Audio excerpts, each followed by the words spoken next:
Hi, this is Andrew Keates, and my job is essentially to tell actors where to stand and to be a little bit louder. And you're listening to the Warm Blanket podcast.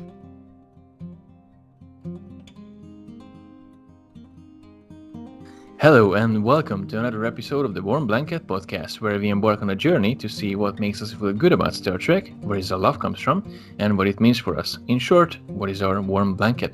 My name is Gary and I'm your host, and I'm very honored to welcome here my special guest today, award-winning theater director, LGBTQ+ activist Andrew Keates, who also happened to be the host of the hugely successful The Show People podcast. His recent work show at Dark Sublime was an instant hit, featuring the wonderful Marina Sirtis from Star Trek The Next Generation. We are going to talk about that and more in just in a minute. Ladies and gentlemen, let's give a very warm welcome to Mr. Andrew Keates. How are you today, sir?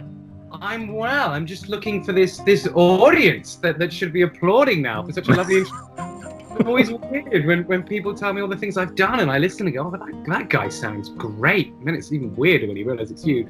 Gary, thank you for having me on your lovely show. How much I've been looking forward to getting in a warm blanket with you.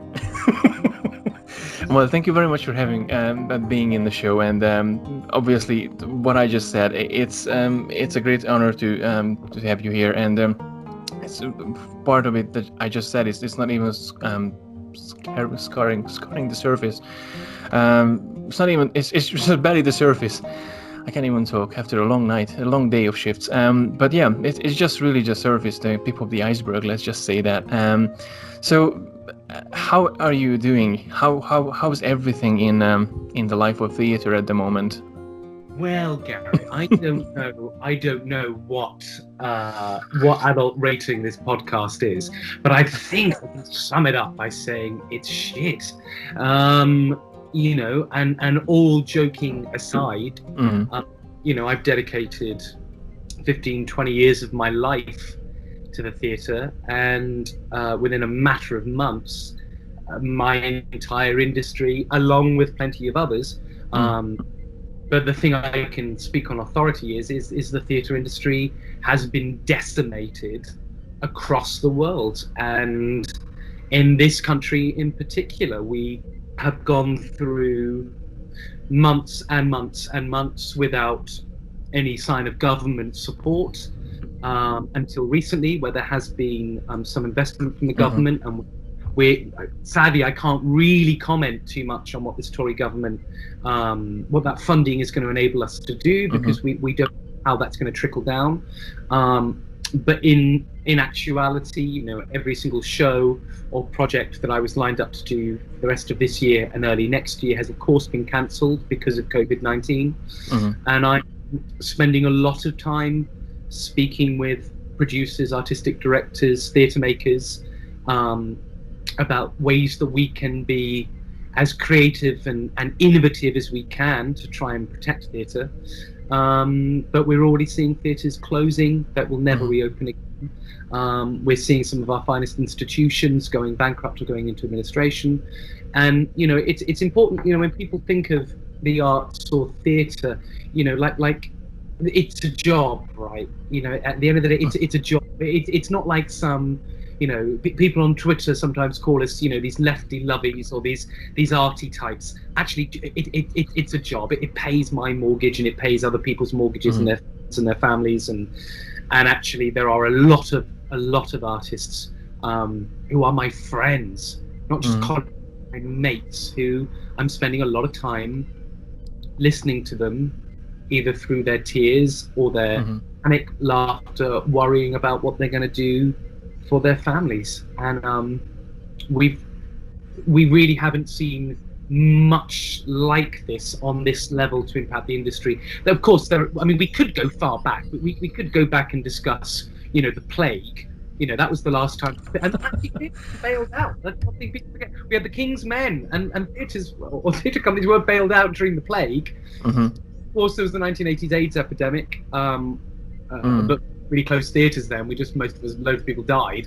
But this particular pandemic just seems so all-encompassing because it affects anyone. It's indiscriminate.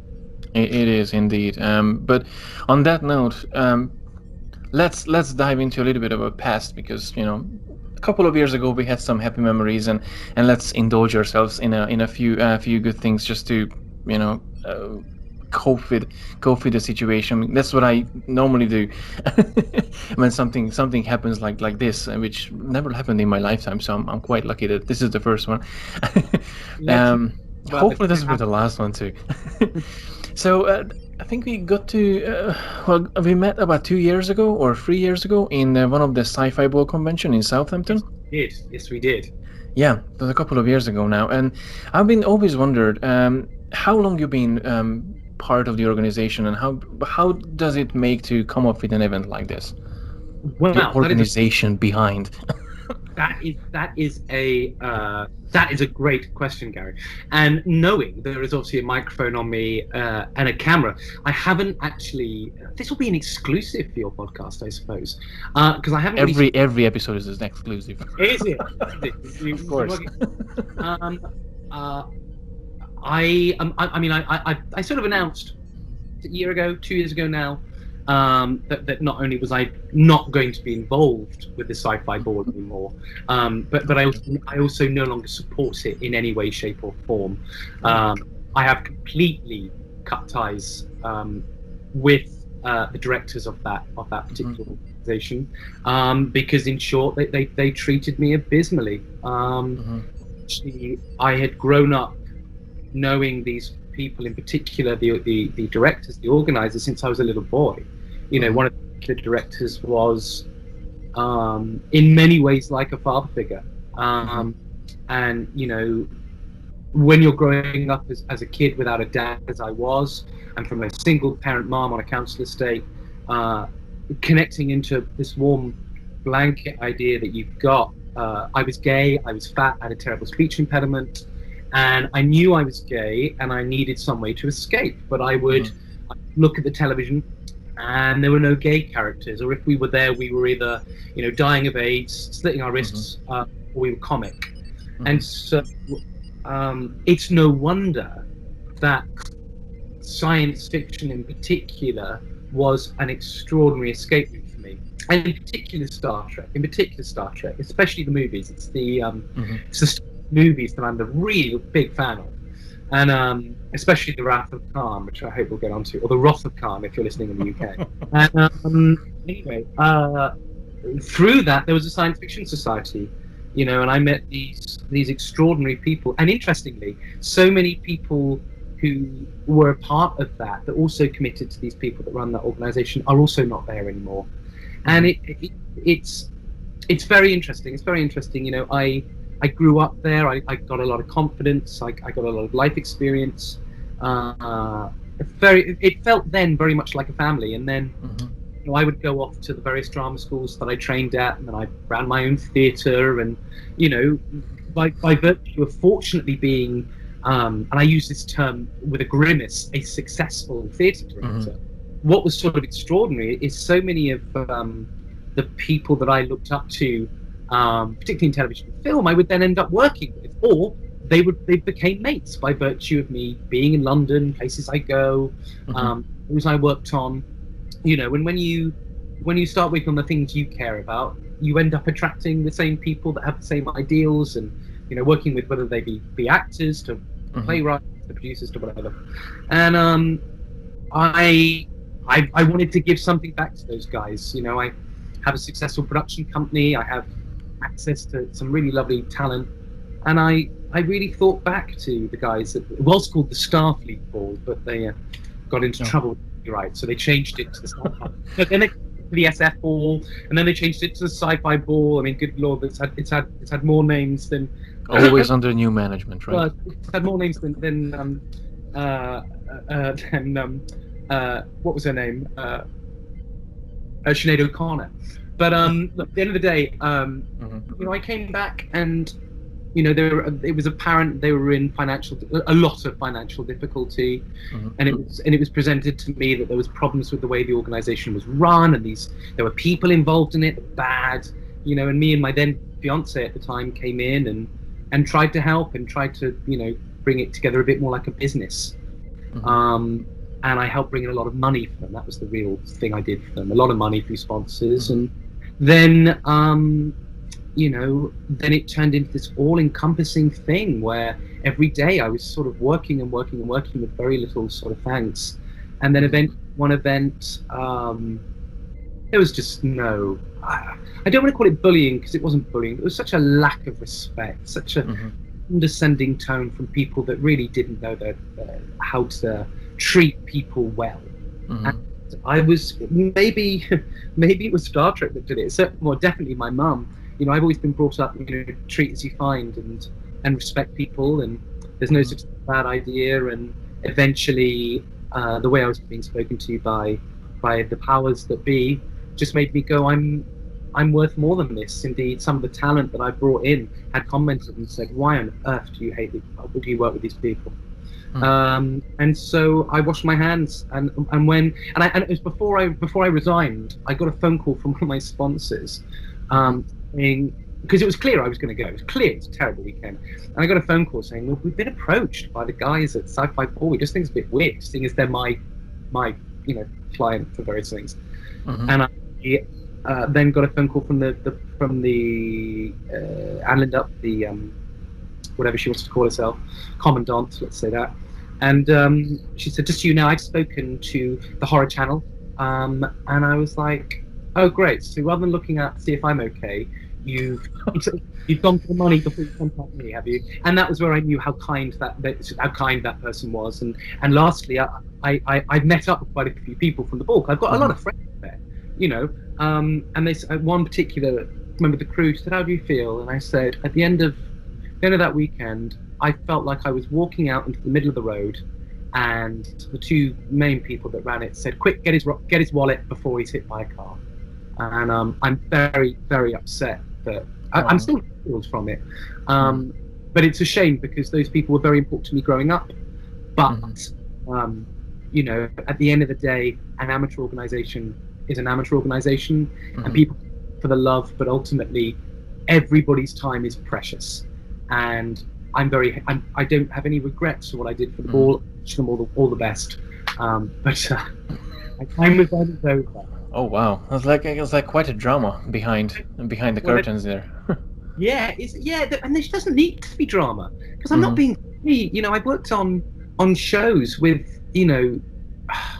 with really big people and very, very big budgets that can potentially lose money, and I've been in more stressful situations, but I haven't had that personal stab. I haven't had that stab in the before. That was the first in my life. So, but anyway, moving as a fan, regardless, and I do appreciate that you share this information and this behind the scene facts about the organization and the convention itself.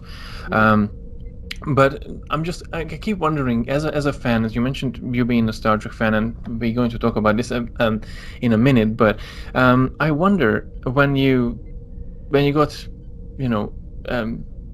into the organization and you started approaching actors, coming to the convention, and organizing the whole thing. Have you ever got starstruck by any point? Like, hey, there's Dominic Keating, or like, hey, there's William Shatner, or like, have you got ever starstruck by these people? That Dominic Keating. For those who, this is just by audio.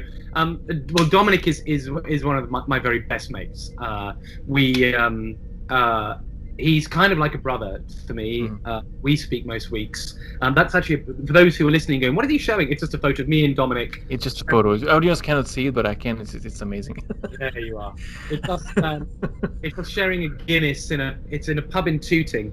I'll be honest with you, with actors very rarely. Because I'm not, again, I don't want to come across like a bit of a dick, but I am friends with some of the most famous people in the world, but I'm not friends with them because they're famous. I'm friends with them because we've got something in common. We either look at life similarly, or and actually, I don't know.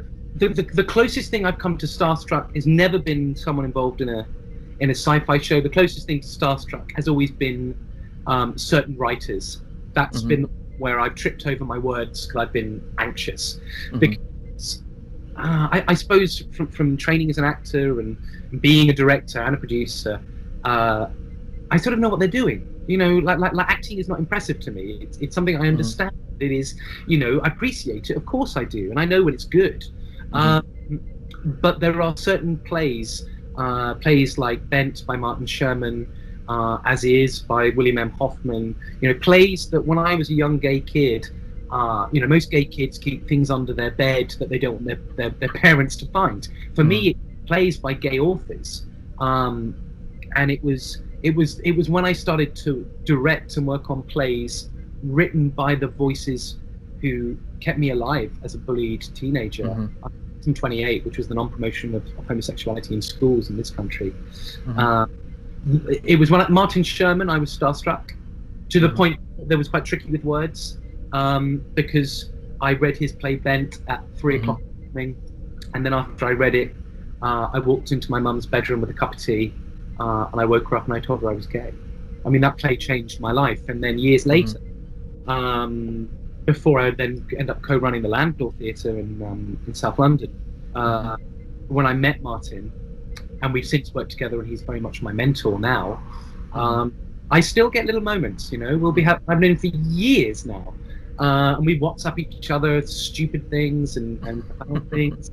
And now it's you know, there are times we'll be at dinner, and he'll say something, and he'll look at me, and I have to say, "You're sat with your hero."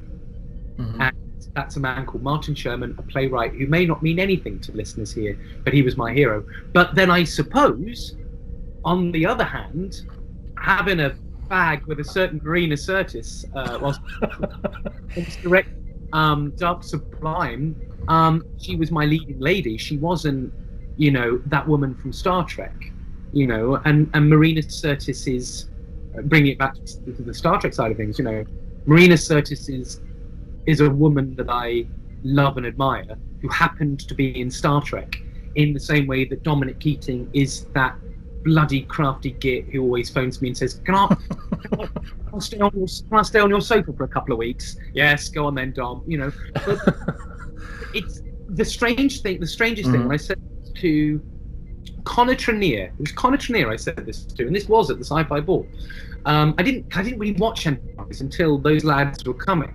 I was like, well, I should at least watch the episodes, you know, so I got something to at least, if somebody comes and says, who is this character, I should at least know who they are. And I remember I was sat with Connor, and he was signing autographs. He was having a tough time at the time. And I remember people were bringing these signed photos over, and it was Connor in his spacesuit, you know. And he still is gorgeous if he's listening.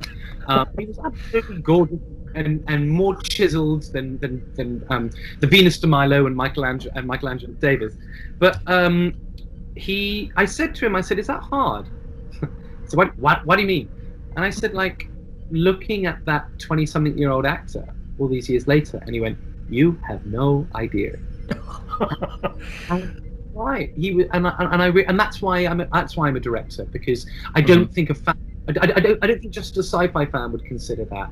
I think I was looking in the eyes of someone who had recently graduated drama school, had his whole world ahead of him, and here he is sat with me in bloody Southampton on a rainy day, you know. And it's very interesting, my perspective. So yes, it is really lovely at times when if I could go back and meet the fat me in a, you know, sat watching Next Generation videos and say, guess what? Not only are you going to have a career in the theatre, but you're going to end up paying the wages of some of the actors from that show.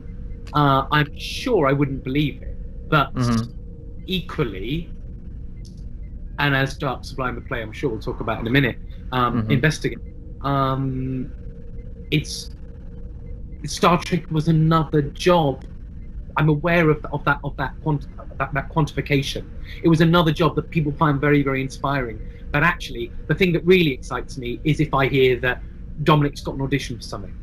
That's way more excited for Dominic than whether he's doing a convention, or Marina's got something coming up, or like recently, certain people have had some really terrible personal news. You know, just checking in with them that way, because it might have been Star Trek that we met, but my relationships with a lot of these people are, let's say, far beyond the stars. Let's say that. It is really, I think it really boils down to the fact, and just listening to you and your perspective of the whole situation and the whole interaction between these stars who we fans like sometimes even not just idolize but iconize as well. It is interesting to see the other side, because they are basically doing their job, putting, learning their lines, doing their stunts and everything for entertaining us, and the same way as we put the effort into to making graphics to the website, or I don't know, make a cup of coffee in a coffee shop. Obviously the pay differences are a bit different, but at the end of the day they are just normal human beings who we see them on screen, and they seen us in the coffee shop in the morning. So it's good to hear the other side of the story. I mean, as someone who likes, I grew up at conventions, and I listened to some really great actors, a lot of really great British actors that come to mind. I like to think they're a little bit like fans and Star Trek actors, or indeed any sci-fi actors. Star Trek in particular is so big, but it's a little bit like Greek mythology. Do you know what I mean? It's almost preserving this perception of them as gods, and yes. And from there comes all this iconography and this culture and this folklore surrounding these people. I mean, sci-fi ball was amazing. It doesn't matter. I don't work for them anymore. Say what I like. It was amazing when I would mention certain actors, and then this deathly silence would come. Oh no, we can't have them. Can't possibly have them. They're a nightmare. And they've never worked with them. Just this folklore about these actors because they had heard that such and such was this, and you just want to go, but it's meant to be a sort of convention business. Like, just book them and find out. If they're a nightmare, don't get them back. And actually, they're people. People change. Good Lord, that's the case. And I think the other thing as well is like the. I've noticed it when I've again been with friends who have been guests at conventions. They give. I don't think I know anyone who gives more of themselves at a convention than it's probably Marina, I would say, because she gives. And what she has whole relationships with her fans. She's so respectful. I mean, when we did Dark Sublime, this play in the West End that she was the lead in, her fans travelled from all over the world. And I have nothing but respect for that love and adoration. And they were there. Some of them saw the play, 6-7 times, and it was lovely. Me and one of the producers, Piers Cotty Jones, he's one of my very best mates. We were running the social media for nearly a year, and we got to know so many people from the Star Trek universe and have conversations with them. We would see them at the theatre. There'd be hugs, because actually, the thing and the play. Dark Sublime by Michael Dennis, the thing that it really looks at is the similarity between fan love and unconditional love, and both the highs and the lows that come with that. Because sometimes with an unconditional love, there can be quite unrealistic expectations, but there is that unconditional love that people will do anything, and it's a really fascinating thing to look at. I squirm when I hear the old, William Shatner on Saturday Night Live, get a life sort of comment. Yeah. I understand where that comes from, though, because it's just a TV show. But that doesn't mean to say, look, I care more about Star Trek than I care about the Bible, and I think people do more fanatical things in the name of Christ than Star Trek fans. Of course. And personally, I think Star Trek has a more believable plot, but although both figure a man with pointy ears, I might add. But that's the point. It's what are the stories that get you through life? And actually, I'd be lying if there aren't days where I'm a little bit hungover, and I'll put on my t-shirt and pajama bottoms and shovel on an episode of Star Trek, drink a cup of tea Earl Grey hot, and it's no different to when when early man sat around a campfire and told stories about the gods. It's a lovely thing. It's a lovely thing. I think that's one of the most beautiful thing that someone said so far that I heard about how you watch Star Trek. Like that is beautiful. Awesome. you know, have upset every Christian that listens to your show as well. So I apologize, but you know. No, Then, this show, in no means we try to disrespect anyone. This is very respectful show, and it's not meant to be disrespectful. so I think we circled around the topic quite a lot. So I think it's only fair to ask how, when, or rather, how did you get into Star Trek? How did I get into Star Trek? Or when? Bullying, really. When I was I mean, I'm 34, I think. I'm either 34 or 35. I forget my age. I think I'm 34. I'm pretty sure I'm 30. I forget it all the time. It's a nightmare, especially during this time. Yeah, I think I'm 30. I would have started watching Star Trek maybe when I was about 11, 12, 13. I'd say that was when I started watching. But don't forget that was during a time when we had like 4 or 5 TV channels. You know, so I mean, I remember the BBC doing Star Trek Night, for example. You know, and a new series they were showing the pilot of this brand new series called Star Trek Voyager. You know, all of that was new, and there was Star Trek magazine, and I was this fat little who didn't really fit in to a Tory Christian conservative Bournemouth. As I said, I was a fat gay kid who loved the arts, loved music, loved poetry, was very, very sensitive, was growing up on a council estate with a single parent East End mum. And I didn't see anyone like me. So instead, if there's no one like you on the street, I looked to space and found that my morality and my ideals and my views of acceptance and kindness were more in keeping with the writing of Gene Roddenberry than it was perhaps with what my teachers and a lot of the people who held my assemblies at school were. You know, I was very badly hospitalized when I was growing up through homophobic thinking. And you know, when you realize that if you go to the playground, you know, you can end up in a CT scanner with hematomas and your eye socket nearly crushed, you don't want to go to the playground anymore. But I did like the idea of staying in bed with a warm duvet or blanket, depending on warm blanket for this podcast. You know, with a mug of tea, watching VHS tapes of this, you know, Trek Through the Stars. And it wasn't just Star Trek. If I'm honest with you, I wasn't, you know, I didn't have posters of Captain Kirk on my wall. That wasn't the case. I think now I have a Wrath of Khan poster up in my corridor that was given to me.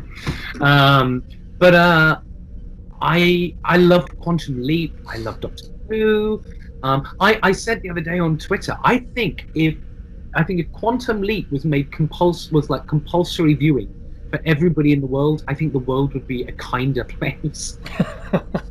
Because I honestly think that the troubles in the world at the moment is this enormous lack of empathy and this enormous lack of kindness and this enormous lack of my philosophy that, you know, that by helping others you will always get something in return.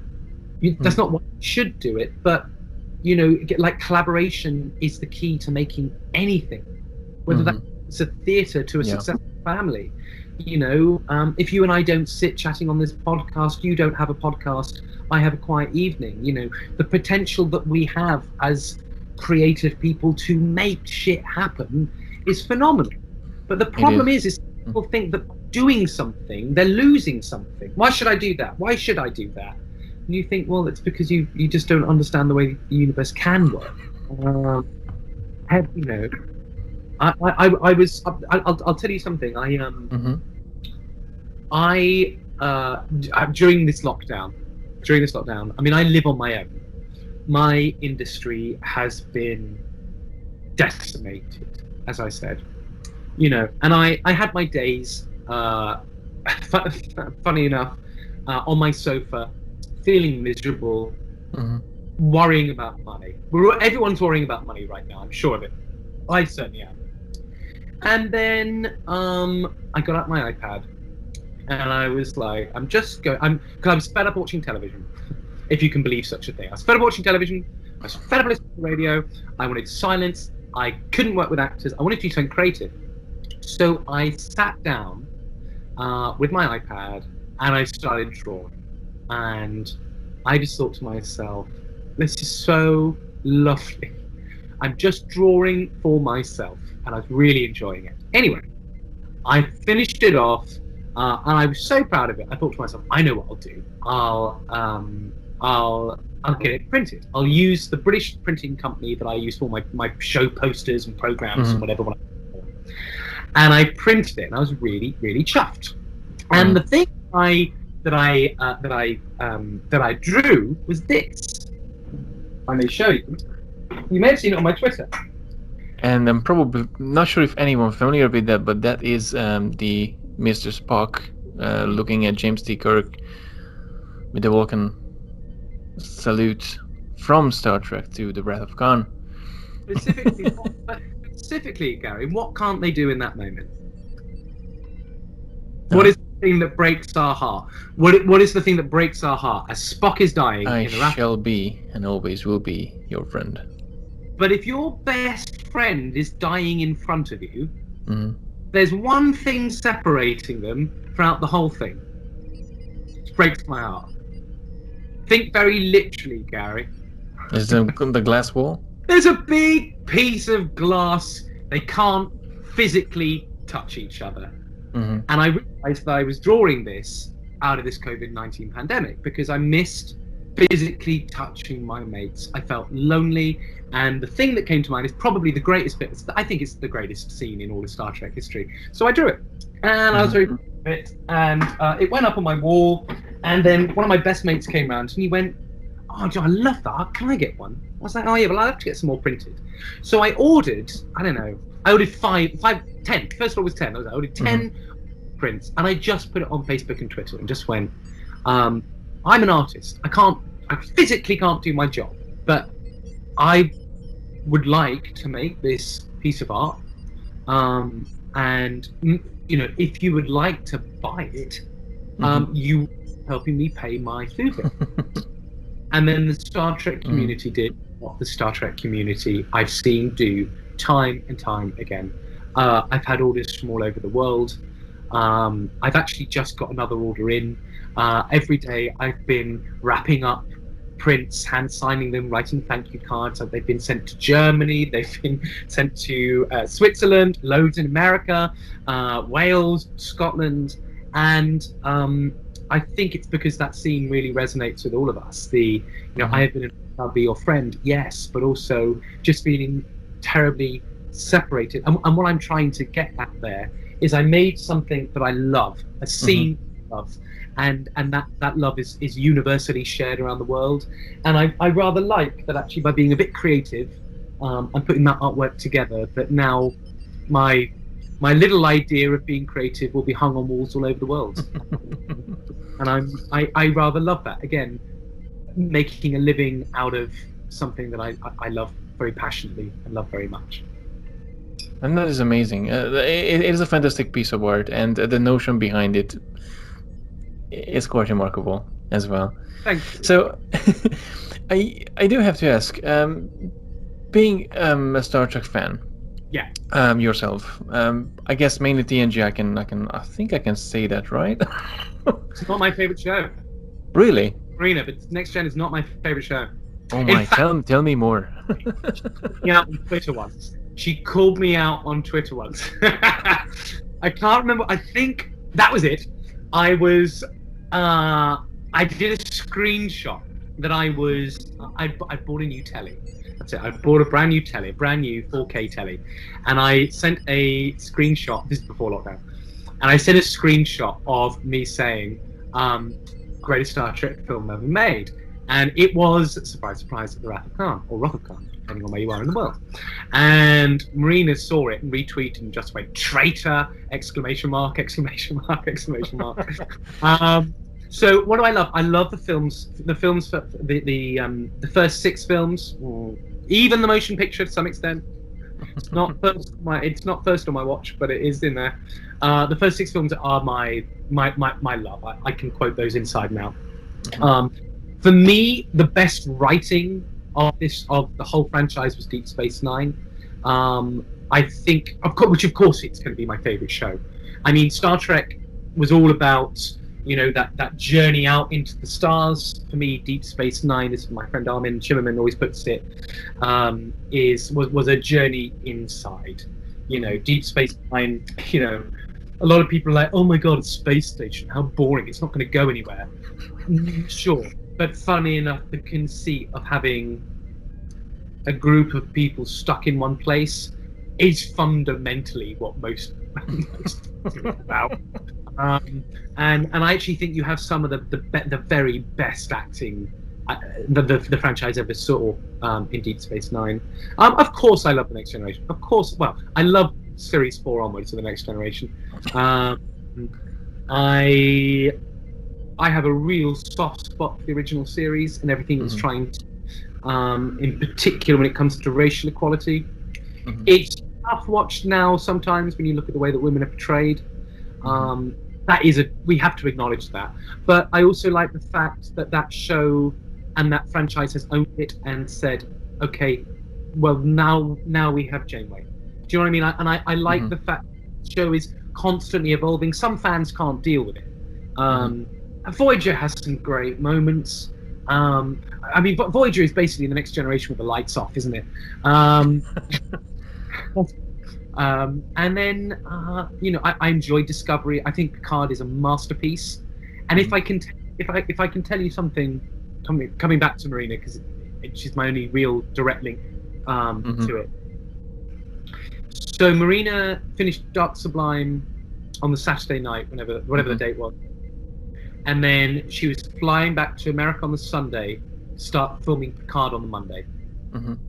And bless her, she literally went from her final performance, so many tears, cast saying goodbye, then she went out, then she filmed, and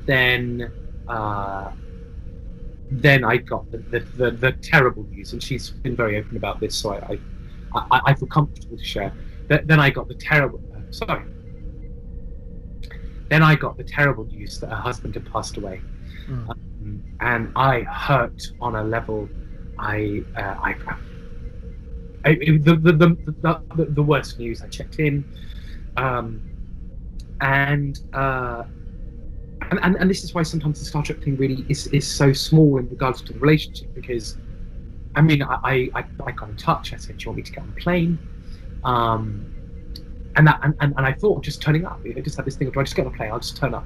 But then you think, what state she's in? I don't know if she's with her brother or not. And anyway, we were in touch, of course, and then Picard happened, and I was at the Picard premiere. I was and caught up some people there, and then I kind of knew what Marina was doing in it. But when Picard finally aired in the UK, I was at home on my own, and I just love the show. I just realized this has talks about the warm hug that you say. All that time had passed, and when Marina came on stage in shot, and threw her arms around Patrick, I can only say it's all I wanted to do to Marina, because I knew that literally only days before we'd done that show, I'd known all that she went through, and in many ways that this is very meta and ethereal, but to see her, to see Patrick give her that hug in many ways was almost like me being able to do that to her from afar. And fortunately, the Sci-Fi Ball came up, of which she was a special guest. I was obviously going and made an obviously very special trip to spend a few days with us in London, and we did mention the Sci-Fi Ball once. It wasn't important, and she walked. I'm a member of the club called the Groucho Club, and the whole cast got together. She walked in. We could hear her bloody heels from about 10 meters away. Clip clop. Oh, I knew it was you lot. She saw us all, and I think within 3 seconds we were all in tears. Just a cast reunited, and that cast was so special. And mentioning And I want to be honest as well. In regards to the sci-fi fans listening, why is he going on about this play? You know, I mean, Marina is an icon. Don't get me wrong in sci-fi, but so was some of the other cast. You know, Mark this was in it. We obviously from Sherlock. We had Jacqueline King, who was Catherine Tate's mum, Donna Noble's mum in Doctor Who. Oh yeah. King. We had Sophie Ward, you know, who's sort of iconic lesbian activist, author, was in brilliantly in Return to Oz, as well as lots of work as Disney as a little girl. Simon Thorpe, who has more RSC credits probably than Patrick Stewart. You know, and Kwaku Mills, this phenomenal young actor that we discovered, who I still maintain is the finest young actor I've ever given a job to. And here we were telling Michael Dennis's wonderful story about older lesbians. And it was the only lesbian play in the West End. And secondly, had these undertones of the relationship between a science fiction fan and a fan. And I remember when Marina's heard me say this story a million times, but I remember saying, you know, Marina and I met at a convention ages ago, just immediately. Within 5 minutes we were having a fag, and then 10 minutes she was sent to a play. And then I was finding stuff for her. And Gates McFadden, actually. I was looking for stuff for Gates as well. We still haven't found something for Gates. Then I found this play, sent it to her, and we were chatting on the phone, and we were talking about how we're going to raise money and boring stuff like that. And then the phone went. She'd obviously read it, and the first thing Marina says to me on the phone is, "It's my fucking life." And I went, "I love." Did he write it for me? I went, might as well have done. And I mean, there's so many parallels. There are so many parallels. You know, and you should talk to her about those, because that's her stories to tell. And her character was called Marianne. You know, and it was about an actor getting older who had once been on a TV show, and she flew herself over. She worked for hardly anything, but my God, she had her West End debut at 60 was. And I'm very proud of her. I'm proud of the whole cast. And I have a friendship with somebody that means a very great deal, and more importantly, I have great respect for. But like I said at the beginning, happened to have been in Star Trek. To be, but really, it's the capital letter at the beginning of the sentence of our friendship. It's almost like hearing these stories from, like, I remember watching an interview with Kate Mulgrew when she auditioned for Voyager. She had no idea what Star Trek is, and like it's in the other side as well. Like, you know, you're basically so close to her, and like Star Trek it comes in a 25th stage in the relationship. Like, it's not really the person who been in the show; it's the person itself. That matters, and it's a beautiful thing, and I think, you know, that's how it should be. Not loving someone because, hey, you did this, not loving someone because, you know, you're an awesome person. You remind me of Robbie Duncan McNeil is somebody that whenever he's in the UK we spend time together. And Robbie, last time I saw Robbie in London, there was a picture of him as Tom Paris. And I said to him, do you know what's really funny? And I said, I just don't recognise you. And I think he said to me at the time, he went, why, because I got fat? I went, no. I said, like, when I think of Robert, I mean, it's Robert Duncan McNeil is how is his stage name, isn't it? You know, and like, I'm, you know, that guy, that young, gorgeous guy out of, he went to Juilliard, I think. And, you know, I'm sure he was a lovely guy. But the Robbie Duncan McNeil I know is sort of, again, I know he did Star Trek, but we talk about film and food and like, and Trump, and like, it's not, again, it's weird. It's weird if an episode of Voyager comes on, and of course I've seen Voyager, but that's Robert Duncan McNeil at that time when he's recording that show just doesn't have the same twinkle in his eye as the Robert Duncan McNeil. I don't think he has wisdom. I don't think he's got the sense of humor. I don't think he's had the heartbreak. You know, like, we're all different people at different times in our life, you know. And that comes with the Doctor Who. I just had to plug it in. You remember Matt Smith's regeneration speech at the end? We're all different people all through our lives. Wonderfully put together. Absolutely. And you mentioned Matt. Matt is somebody I see a lot in Soho. You know, but I directed a play called Passing By, which had James Cartwright son of the playwright Jim Cartwright, and Rick McCarran, who was in Torchwood, believe it or not. I would then later discover, which I didn't realize at the time. And Rick, sorry, going back to time. Must be by the proper names, stage names. Rick. I remember when Matt was like, "Can my friend Smith Dog come see your play?" And I went, "Yeah, sure." And he went, "But the problem is, I gotta find a quiet place for him." I said, "Why is that?" He went, "'Cause he's Doctor Who." I said, "Oh, you mean Matt Smith?" He went, "Aye." You know, and you meet Matt, and he's a cracking bloke, a lad.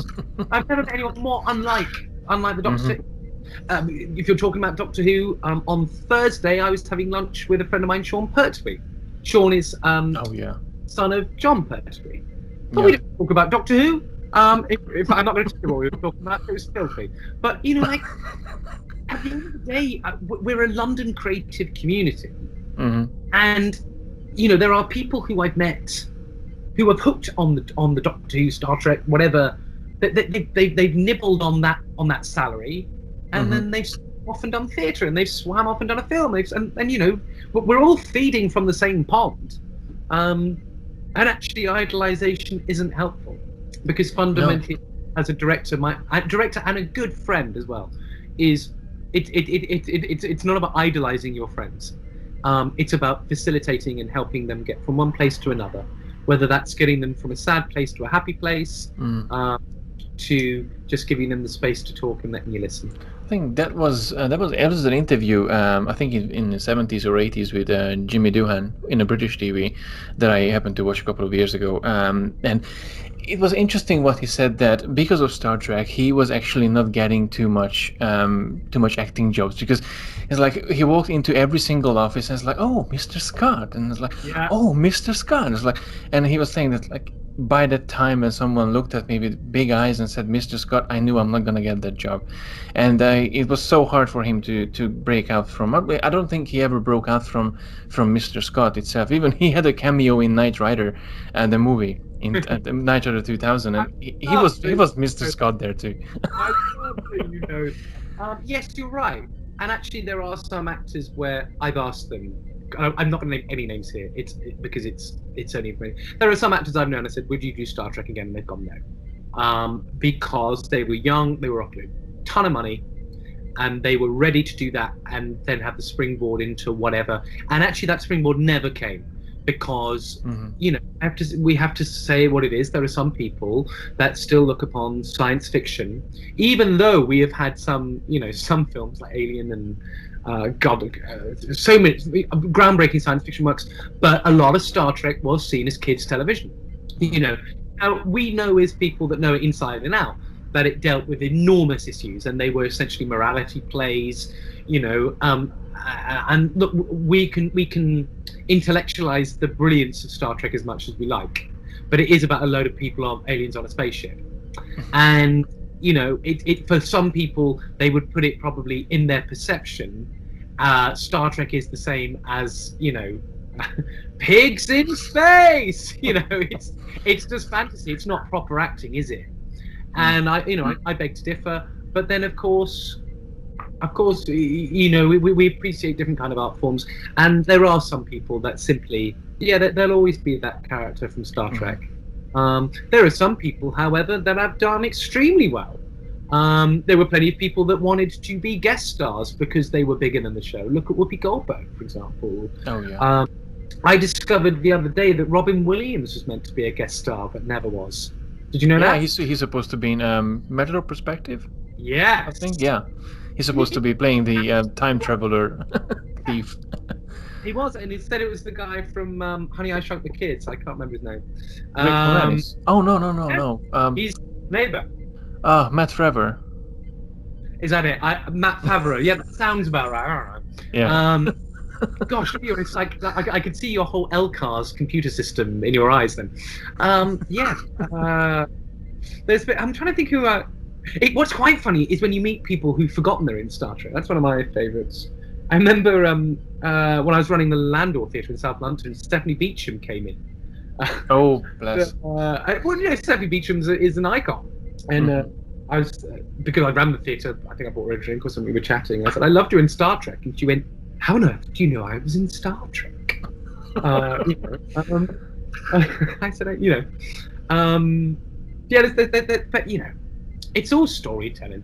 It's all storytelling, and I think actually what those guys were doing especially in the '90s, seeing. I mean, no wonder they had a laugh because imagining what it must have been like being the director going, right, guys, now this is when the let me just check the script.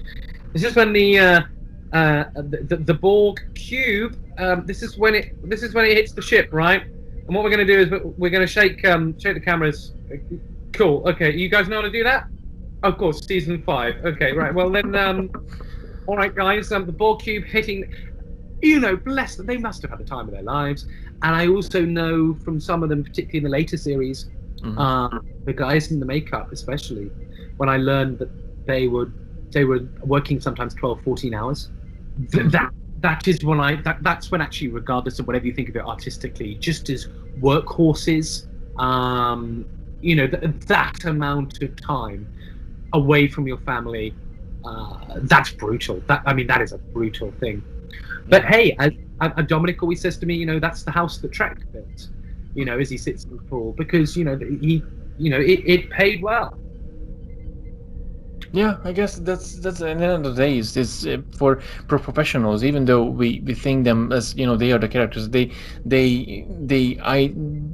bring the character to life, but at the end of the day, it's a show business that they have to work into, to pay their bills, pay their mortgage, and get food in the table, and just like people have to serve coffee in the coffee shop because that's how we do or answering phones because that's how we get money into our pocket. So it is, yeah. But not only that, my favourite thing is when it's like the little is as I've seen. I'm not going to name any names, but where you still got the rivalry between some of the shows as well. Like who's going to be billed where, and whose show is successful, who's a captain, who's not a captain. All this. I mean, the film for me, the greatest Star Trek film that wasn't a Star Trek film was Galaxy Quest, because I think it's pretty damn accurate to some of the experiences, and they're just jobbing actors. And actually, I think what's really, really bloody lovely is when I am working with them and on things that are not Trek, it is really nice just finding out what makes them tick as artists, and I think sometimes this is not a reference to Marina in any way, shape or form, I hasten to add, but other people that come to mind, I can see a slight sadness in their eyes when they leave the stage door and they have to sign up with them in a spacesuit and they've just come off stage for 2-3 hours. There is a slight sadness I've seen in some of them. Because although Marina, very and she must be chuckling now. Signed Star Trek pictures. We chatted about it, and I'll sign a program or I'll sign a ticket stub. She said, because I'm only signing things for people who come and see the play, and that just shows. And that because she's theatre through and through. She was always a theatre girl. But that was in relation to Marina and stuff. That is another actor I was thinking. It's Patrick Stewart. Patrick Stewart, for example. Yes, he's very proud of Picard suddenly. But if you had gone to a stage door with a picture of Captain Picard after he's just come off stage doing something like Waiting for Godot, you can't help but be a little bit frustrated. But hang on, I guess that's it. I mean, he was always really big advocate of I'm more than just Captain Picard, and I completely understand that he's being the main character, one of the main lead character in the show, and people are obviously looking up to him because he was so many things for so many people. Obviously, over the 30 plus years, he answered all of these questions multiple times, and I think, bless him, Brent Spiner probably the same as well. Yeah. I remember I did not ask him Star Trek questions when I met him. I really was just curious about how was he felt, what was he playing with Jack Lemmon and Walter Matthau in Out to Sea, which was a fantastic movie, and he happened to be in it, and with two icons that I'm never gonna have the chance to meet, but I would have loved if I born in 50 years earlier or something. But it's crazy. I've always said that Brent Spiner was Star Trek's greatest gain, but musical theatre's greatest loss. Because he was a damn fine Sondheim musical theatre performer. You can see him in Sunday in the Park with George, and which is my favourite musical, I hasten to add, Sondheim, and James Lapine. And I think if Brent hadn't gone down the television route, I'd like to think that we would have seen him do a lot more Stephen Sondheim musicals, because he was a bit good at them. He really was. And he had in fact, funny enough, he's a big fan of the Fimbra Theatre, which is a tiny 50-seat theatre in Earls Court that I used to be an associate director. And I know he's in touch with the Fimbra a lot. He wants to do something there. So you never know. Maybe one day I'll do something with Brent and Marina. Who knows? Maybe that's the next thing I should look at. Brent and Marina. Maybe. Who would be your go-to? Who would be the one ideal dream person to work with from Star Trek? Any of these actors? I've already worked with it, Marina Sirtis. So I'm going to do Marina Sirtis in Hamlet. I'm going to do what else are we going to do? We'll do Marina Sirtis in Jesus Christ Superstar. So have a part for Marina for sure. Apart from Marina, who would be my stuff? I think Johnny Phillips is a damn fine actor, and I mean, he's done a lot on Broadway. I think Ethan Phillips. Sorry. I was kind of kept thinking, like, who's Johnny Phillips is? Ethan Phillips, because I think Ethan Phillips is a damn fine stage actor. I would love to do. I would love to, if I can do one shout out. It's to Kitty Swink and Armin Shimmerman's theatre. Guys are doing everything at the moment to keep that going.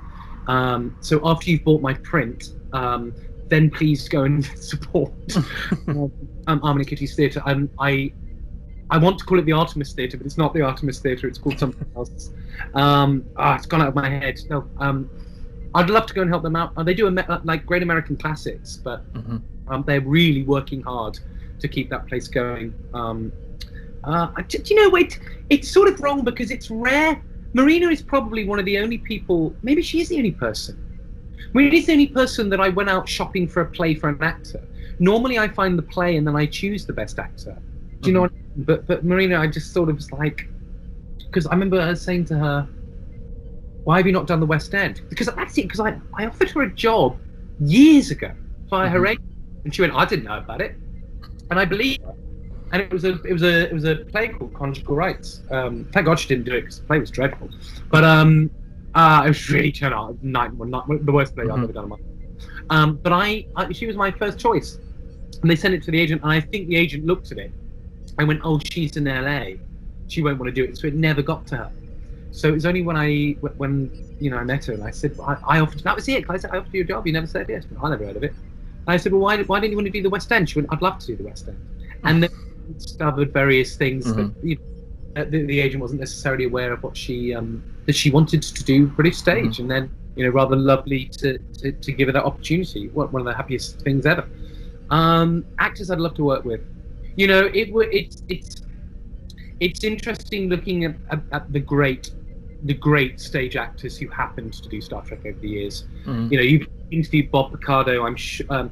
Funny enough, when we were doing Dark Sublime at the same time, my pal Terry, who played Davros in Doctor Who, he was doing a show with Robert in the Edinburgh Fringe, and it was something to do with doctors, and apparently he had a screen doing that.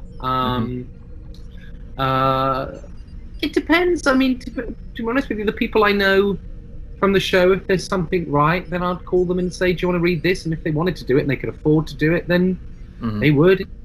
I think the thing at the moment that's really important as well is it's all very well talking about these established actors, but don't forget, I have a production company that is very much focused on supporting new and emerging talent, and in particular, those from sexual and ethnic minority backgrounds. So Dark ticked lots of boxes for me because it was a great play about lesbians. That's why I loved it, and not just lesbians, but lesbians over the age of 50, because there's lots of lovely plays about sexy young lesbians that are discovering themselves, but actually, women in their autumnal years who are funny, not as common. That was the challenge with Dark Sublime, finding consummate stage actors who were women who also had the technique and the craft to make a comedy work. And fortunately, I was spoiled for choice with the people that I saw, and indeed the people that I cast. And if I had my time again, every single one of those actors would get exactly the same job again. No regrets whatsoever. And so I wonder, because I'm not sure if any of my audience member will recognize the play itself. Is it available anywhere to buy, or is it just only was in? It is, and I'd love to tell you. Because it would be lovely. Because I know lots of fans have bought it. It is published by Nick Hearn Books, and it's called Dark Sublime. It's by Michael Dennis. And it's available to buy the paper version of the play. And if you buy it, of course, you will open the page, and on the very first page you'll have the original director and the original cast, which is rather lovely. And it's also got the original artwork that we use from the show. And what is a really, really lovely treat. I mean, as a director, especially as a single gay director, the idea of legacy is quite important to me through my work. And it's a really lovely thought to think one day, I'll be an 80-year-old director in a cardigan somewhere, and there in a drama school library somewhere will still be Dark Sublime, originally by Andrew Keates, originally starring Marina Sirtis, Sophie Ward, Quaker Mills, King, Mark Keates, Simon Thorpe. That is, that's immortality. Immortality. Yeah.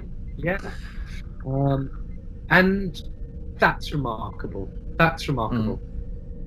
So I think we arrived in a stage in our podcast where I have to put, because you're an actor, I have to put you in a spotlight. We have a little segment called Do Your Shat, which is a William Shatner impression game. Well, I've got the chair. Yeah. So you can say anything or whatever comes to your mind, even the opening sequence from Star Trek itself. And exactly what I'm going to do. Stay there. I know exactly what I'm going to do. Stay there 1 second. I'm going to take my copy of Dark Sublime. Oh boy. Wasn't it? I'll read a bit of Dark Sublime Shine, start of The Shat. I do. This is one of Marianne's lines.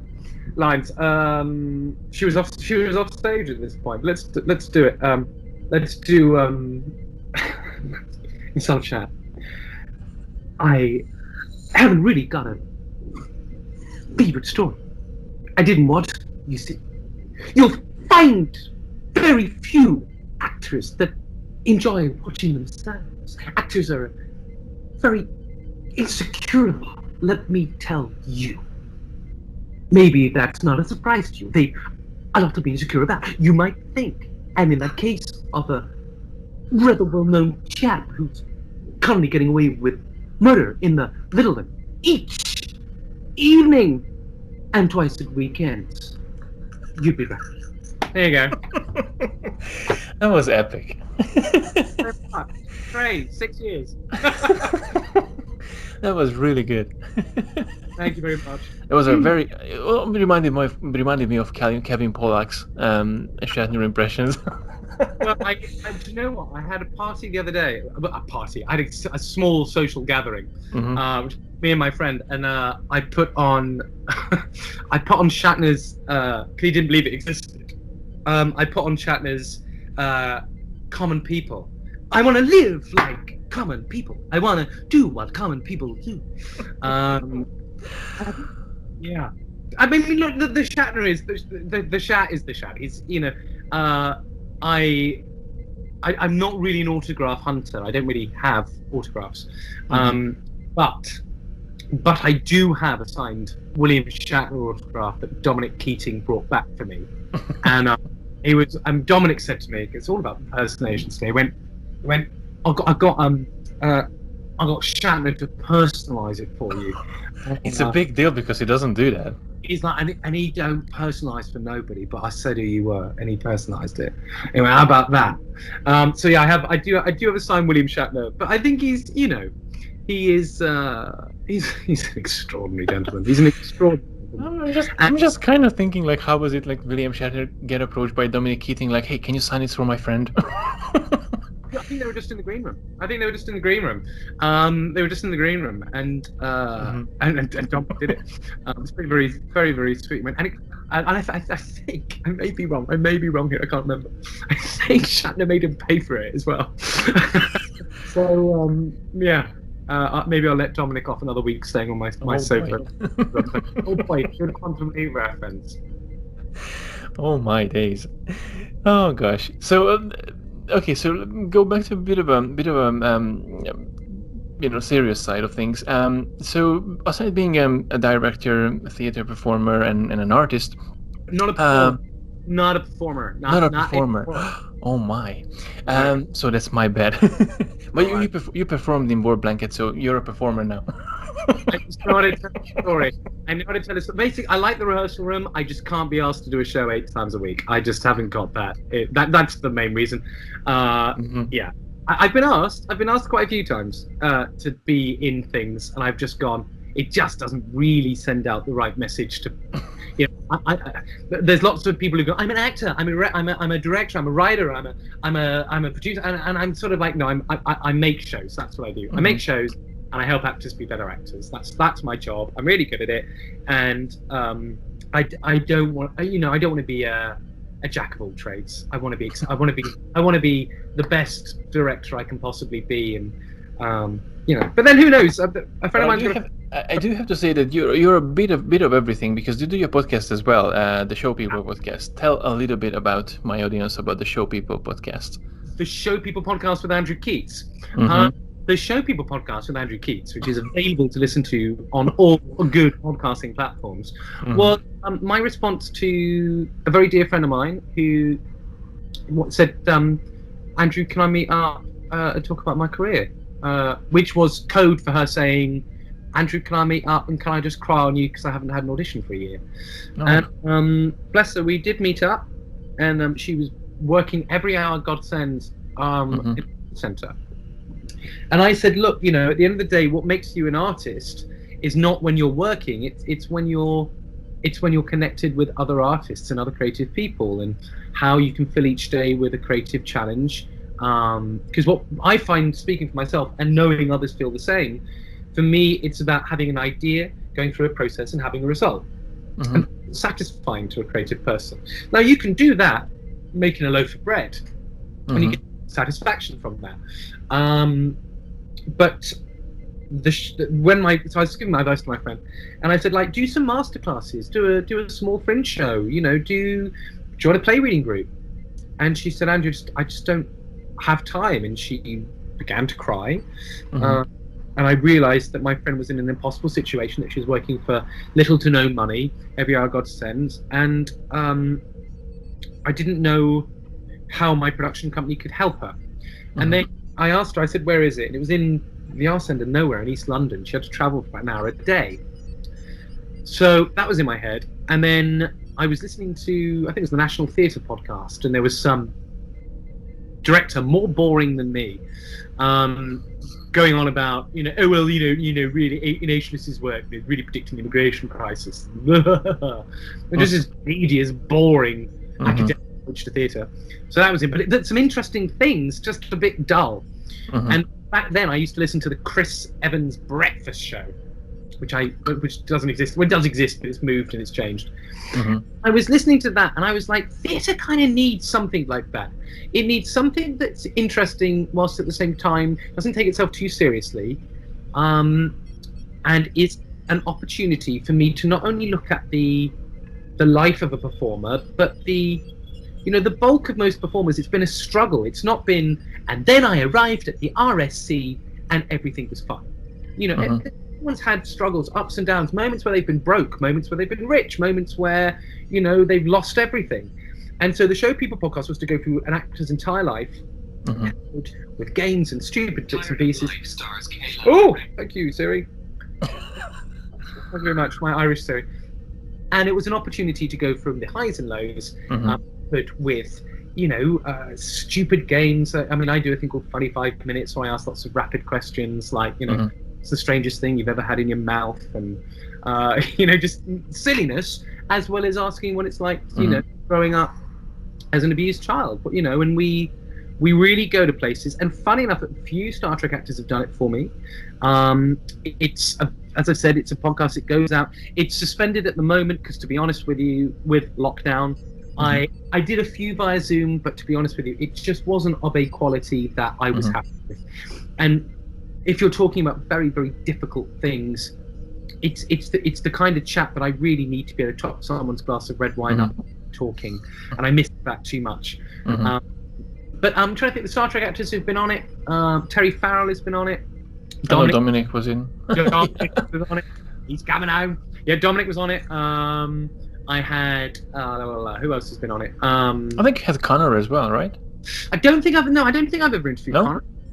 If I have, I'm really sorry, Connor, if I've forgotten. Or maybe I didn't do my research well. I had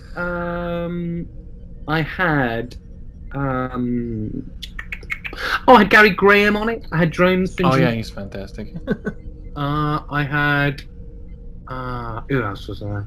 Feel really, really bad. Why am I not remembering everyone? That's fine. That's absolutely fine.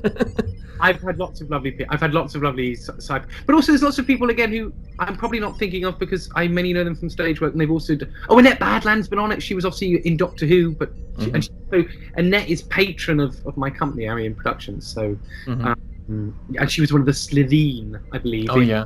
In let me get this right, Raxacodicophalapatorius. I'm not sure. Raxacodicophalapatorius. She was in Boomtown as well. The episode Boomtown. She was the mayor of Cardiff. She was. And did you know that she told me that Russell wrote that episode specifically for her? Oh, really? Yeah, and I think it has the best scene of Christopher Eccleston scene in the whole series, in my opinion, is between him and Annette when she's having her last dinner before her potential execution. Oh yeah, that was a good scene. I remember that. But it's Annette's work in that and Russell's writing that is extraordinary. If that's one thing I did do for lockdown, talking about the warm blanket feeling, I bought the other day. I bought Doctor Who on Blu-ray. Funny enough. Oh boy. Physical media. I bought the lovely box set with the three lads on Blu-ray, and I really enjoyed. I went back and I started back at Rose, and the interesting sound issues that come with those early episodes. Well, extraordinary that went out. But I've got to say, I mean, some of the best writing Doctor Who ever saw in those early episodes. I might. So it's that warm blanket feeling you're talking about. It's going back. It's when you look back at the show and you go, my God, the CGI is awful and the sound levels are terrible, but it doesn't really matter. Exactly, just what I was about to say. Doesn't really matter. In the same way that when you watch Voyager and you go, or Deep Space Nine or any of those, and you look at the colours of the show and you go, Christ, that was dingy, wasn't it? And yet, in my mind, it's the most vibrantly coloured show I've ever seen, I suppose, because I'm remembering it through the eyes of a young kid that had never seen anything like it. That's beautiful, and I think that's probably the best and most beautiful points to bring this podcast. That's more than Bob Picardo. Yeah, well, Andrew, it was a fantastic chat. I really enjoyed it. It was a blast to get to know a bit more about you and your industry, and then of course your connection to Star Trek. And I'm very glad that you to spare that time with me and my audience. It's really a privilege, honestly. I'll be honest with you, Gary. What's been rather nice, as I said, I live on my own apart from me and my cat Toby, who I'm amazed hasn't made an appearance. Usually he crashes all podcasts that I do, and I encourage it. But it's been very nice. It's been very nice to feel like I'm just geeking out with another fan, because I'm sat at my table in my great big leather chair. And I just felt like I've had a lovely chat. It's a shame we didn't have a couple of beers and we weren't in a pub doing it. But well, then next time, once this whole craziness go, next time. Absolutely, that's honest. No, yes. for sure. This was lovely. I completely at one point I forgot that I'm doing a podcast. So it was good. Me too. Absolutely. But it's been nice. It's also been nice to it's been nice to bring back a lot of very happy memories during a time where it's very difficult to make some happy memories, and also nice to put some to finally get some skeletons out of my closet. People have asked me, why are you not involved with the sci-fi board, and I just go, well, I don't work with them and I don't support. But actually it's really nice to know that it's as I've said, people change. If that's one thing I've learned as I've grown older, people change, people's circumstances change, and I will continue, even in this adversity, to work with people that I love and people that I believe in. And my advice to anybody else is, if you are in a job or you are in a relationship and you don't feel love and respect, then get the hell out. Because I promise you there's better things you can do with your time. If my audience members want to connect with you, want to follow you, or is there any way that they can connect with you or what you do? This is your chance to plug everything that you can. Sure. I'll plug everything. Right. So my Grindr profile is oh my. Yeah. NCC 1701. It's the best way to get in touch with me is it was until we were all all hacked the other day, is Twitter. So you can follow me on Twitter, which is @AndrewKeates. So I'll say that again as my computer makes noise. My Twitter is @AndrewKeates, and that's Andrew and Keates, Keates. I don't really connect with people on Facebook, as every time I connect with people on Facebook, I just tend to get messages from people that I purposely don't have in my phone book anyway. But Twitter's a really good way. The thing that I would really ask people to do, because I know we've had a laugh, but damn, it's tough, is go to my website, andrewkeates.co.uk. The A3 Spock and Kirk print is there. I'd love it if I could sell out. I think I've got 25 of them left at the moment. I could sell those out. They're 30 quid each, which is nothing. And if I could do that, well, that would pay my bills for the rest of the year. And and the Show People podcast, that's on Twitter @ShowPeopleUK. And if you want to find me, just go on Apple Podcasts or whatever good other podcast platforms are available. And that's available just by searching for the Show People podcast with Andrew Keates. And if it's about any work, please just contact my agent, which you'll find all the details on my website. Awesome. Well, again, thank you very much for sparing your time and being in the Warm Blanket podcast. And for my listeners, thank you again for listening to another episode of the Warm Blanket podcast. And until next time, live long and prosper. And that was it for this episode. I really hope that you enjoyed it, and rest assured, new episodes will be coming out every week where we sit down with a Trekkie to find out what makes us feel good about Star Trek and to discover what is our warm blanket made of. If you really enjoy listening to this podcast, please leave a review on your favorite podcasting app. It would really mean a lot to me. To find out more about this audio adventure, please visit TREKKERPRISE.com/podcast, where you can also listen to the previous episodes. Thank you again for listening to yet another episode of the Warm Blanket podcast, and I'll see you in the next episode. Live long and prosper.